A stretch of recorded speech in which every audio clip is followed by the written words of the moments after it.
சூதுகவும் part 2 படத்துடைய கதை என்ன அப்படின்னு சொல்லி பார்த்தோம்னா, சூதுகவும் பார்ட் 1 படத்துடைய கன்டினியூஷனா தான் இருக்கு. ஸோ ஆளுங்கட்சி நிறுவனரான வாகை சந்திரசேகர் வந்து பல வருஷத்துக்கு முன்னாடி கோமால போயிறாரு. ஸோ கோமாவிலிருந்து மீண்டு அவர் வரும்போது, அவருடைய கட்சி, ஆட்சி எல்லாமே வந்து ஒரு ஊழல் நிறைஞ்சதா இருக்கு. ஸோ அந்த ஆட்சி வந்து ராதாரவி கையில இருக்கு. ஸோ இதெல்லாம் எதிர்த்து மக்களை காப்பாற்றணும் அப்படிங்கிறதுக்காக தன்னுடைய விஸ்வாசியும் அமைச்சருமான எம்.எஸ். பாஸ்கரோட சேர்ந்து ஒரு புதிய கட்சியை வந்து தொடங்குறாரு.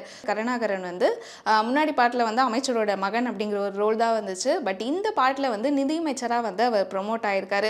ஸோ அவர் தான் வந்து இந்த ஊழலோட அடிப்படையாக இருக்கார். குறிப்பாக வந்து தேர்தல் சமயத்தில் மக்களுக்கு வந்து ஆன்லைன் கேம் வழியாக வந்து பணம் கொடுக்கணும் அப்படிங்கிற மாதிரியான ஒரு திட்டத்தை வந்து அவர் எடுத்துகிட்டு வராரு. ஸோ இதுக்கான ஒரு பேலட் வந்து அவர்கிட்ட இருக்குது. ஸோ இந்த ட்ராக் வந்து ஒரு பக்கம் போயிட்டுருக்கு. இன்னொரு பக்கம் வந்து மிர்ச்சி சிவாவுக்கு வந்து தன்னுடைய கற்பனை காதலியை வந்து பல பிரச்சனைகளை உண்டு பண்ணி சாவடிக்கிற வரைக்குமான ஸ்டேஜுக்கு எடுத்துகிட்டு போனதுக்கு காரணம் வந்து கருணாகரன் அப்படிங்கிற ஒரு விஷயம் வந்து அவருக்கு தெரிய வருது.